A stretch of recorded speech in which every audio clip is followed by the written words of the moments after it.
Aujourd'hui, c'est le 8 mars 2026, donc c'est la Journée internationale des droits des femmes. Qu'est-ce que ça évoque pour toi? Ça évoque évidemment de la lutte, de la résistance, la lutte pour l'égalité, notamment dans un contexte qui est marqué par la montée du Rassemblement national, qui est marqué par la montée de l'extrême droite ou même des extrêmes droites. Et on voit bien que lorsque l'extrême droite arrive au pouvoir, la première des choses qu'elle fait, c'est de réduire et de saccager les droits pour les femmes et pour les personnes LGBTQI+. Eh bien, évidemment, aujourd'hui, marcher, être là, ça rentre en résonance avec tout ça. C'est un acte de résistance et un acte aussi de rappel que pour la question de l'égalité des droits, eh bien, nous serons toujours là. D'accord. Donc on est en programme commun avec le Parti Socialiste, Place Publique, le PCF.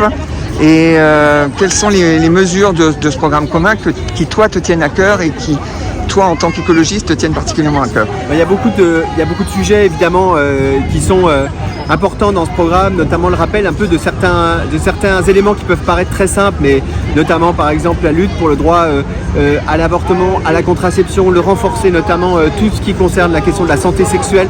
Tout ça fait partie du socle de propositions que nous faisons. Mais si je devais en garder une, c'est la lutte contre les violences, les VSS.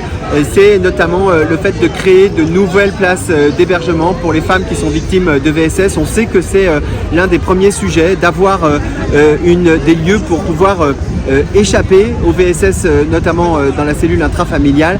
Et moi, je trouve que ça, ce sont des sujets et des propositions qui sont extrêmement concrètes, qui changent la vie des gens, qui protègent celles qui en ont véritablement besoin. Et moi, je suis fier d'être aujourd'hui dans une liste et de faire partie d'une équipe qui porte ces sujets comme une de ses priorités. D'accord. Une dernière question. Quel serait son message personnel aux habitantes de Paris et aux habitantes des arrondissements où toi tu milites plus particulièrement? De continuer à se battre, de continuer à être attentive et de surtout ne pas se tromper de choix. Lorsque vous avez un bulletin de vote dans vos mains, c'est aussi une arme, alors une arme pacifique, une arme positive, mais c'est la possibilité de changer les choses. Ne vous trompez pas, le 15 et 22 mars, il n'y a qu'une liste, il n'y a qu'une équipe qui fait de la lutte contre les VSS, qui fait de l'égalité femmes-hommes une priorité. Et c'est la liste de gauche et des écologistes, c'est la liste d'union derrière Emmanuel Grégoire.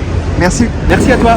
Le droit à l'avortement est fondamental, mais il reste fragile. Partout dans le monde, et ici même parfois à Paris, des femmes rencontrent des obstacles pour accéder à l'avortement. À Paris, nous voulons mettre en place un plan IVG sans entrave pour permettre à toutes les femmes d'accéder à un avortement sécurisé et rapide, parce que disposer de son corps librement n'est pas négociable.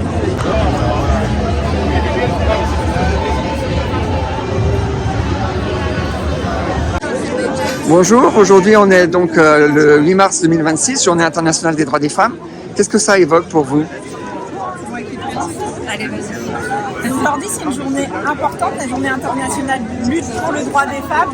Et dans ce contexte de montée du populisme, de l'extrême droite, du fascisme et des masculinistes, c'est encore plus important qu'on soit toutes et tous mobilisés avec les assos, avec les collectifs aujourd'hui. D'accord. En effet, la lutte continue pour faire respecter le droit des femmes parce qu'on n'est toujours pas à égalité avec les hommes malheureusement. Et en effet, le contexte international, mais aussi même au niveau national, nous montre que les droits des femmes, ils sont attaqués en continu. Et je pense pas en particulier aux quartiers populaires, aux femmes des quartiers populaires et beaucoup aux familles monoparentales qui sont essentiellement des femmes et qui font face à énormément de difficultés au quotidien. Et pour toutes ces femmes, les familles monoparentales, mais toutes les autres, il faut qu'on continue à nous battre. D'accord. Et aujourd'hui, donc, on est dans une campagne, c'est un peu la dernière ligne droite pour les municipales à Paris. Donc les écologistes sont dans une alliance avec le Parti Socialiste et le Parti Communiste, entre autres. Et quelles sont les mesures qui vous paraissent importantes dans le programme commun qui a été élaboré et en quoi elles sont écoféministes? Moi alors je commence, si tu veux bien. Je pense aux maisons des femmes qu'on veut développer dans les différents arrondissements. C'est hyper important d'avoir des lieux où les femmes elles peuvent se sentir en sécurité, partager leurs problématiques et qu'elles puissent être accompagnées dans leurs sujets au quotidien.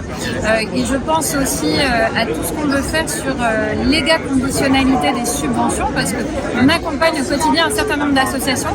C'est très important que les projets associatifs touchent autant les femmes que les hommes. Et ça, c'est deux exemples qui me semblent importants et qu'on porte ensemble. Sur la santé, un point très important sur lequel, grâce à nos parlementaires femmes, on a eu la garantie du droit à l'IVG dans la Constitution. Mais aujourd'hui, c'est sur le terrain comment on rend accessible effectivement cette IVG. Et donc ça, dans notre programme, on va faire en sorte que dans tous les centres de santé de la ville de Paris, on puisse avoir accès à l'IVG, qu'on puisse accompagner les femmes et que toutes les femmes soient libres de leur corps. D'accord. Je crois d'ailleurs qu'au niveau des maisons de santé de la ville de Paris, il y en a une qui était spécialement dédiée aux femmes, non? Il y a plusieurs... nous, de toute façon, c'est pas seulement des endroits, c'est tous les lieux de la ville de Paris doivent être inclusifs pour les femmes et toutes les personnes discriminées et les plus vulnérables. D'accord. Tous nos services publics. Tous nos services publics doivent être inclusifs pour les femmes, pour les personnes discriminées et les personnes les plus vulnérables. Et un petit message pour les habitantes de Paris aujourd'hui? On est là avec elles pour se battre pour nos droits. Mesdames, la lutte continue, vous pouvez compter sur nous. Merci beaucoup. Bonjour Anna, donc on est le 8 mars 2026, c'est la journée internationale des droits des femmes. Qu'est-ce que ça évoque pour toi aujourd'hui? Alors ce 8 mars 2026, il est forcément un peu particulier parce qu'on le voit, l'extrême droite, mais surtout les idées d'extrême droite s'infiltrent absolument partout. Là, il y a la violence qui va avec. Aujourd'hui, être une femme, être une militante, être féministe, c'est particulièrement difficile, on l'a vu. De nombreuses associations ont été attaquées, criminalisées pour leurs actions. Et donc évidemment, en étant là, on leur apporte toute notre solidarité. Et puis surtout, on n'oublie pas toutes les femmes qui aujourd'hui meurent de la violence viriliste, souffrent des violences en ligne, des violences physiques, des violences dans la rue, des violences dans leur foyer. Et donc c'est au nom de toutes ces personnes-là que nous défilons aujourd'hui. D'accord. Donc on est en campagne aussi, c'est la dernière ligne droite pour la campagne à Paris. On est alliés notamment, nous les écologistes, au Parti Socialiste, au Parti Communiste, à Place Publique. Et quelles sont dans le programme commun les mesures qui te semblent importantes, qui vraiment te tiennent à cœur? Et quelles sont celles qui te semblent le plus proches de l'idéal écoféministe?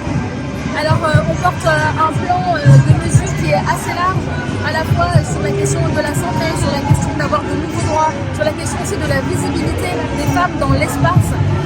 Et tout ça se complète évidemment, mais si je devais insister sur certaines mesures qui me semblent être écoféministes, eh bien c'est tout le pan qui consiste à dire qu'il ne faut pas seulement se contenter de conserver les droits qu'on a, mais qu'il faut qu'on essaie d'aller en chercher de nouveaux.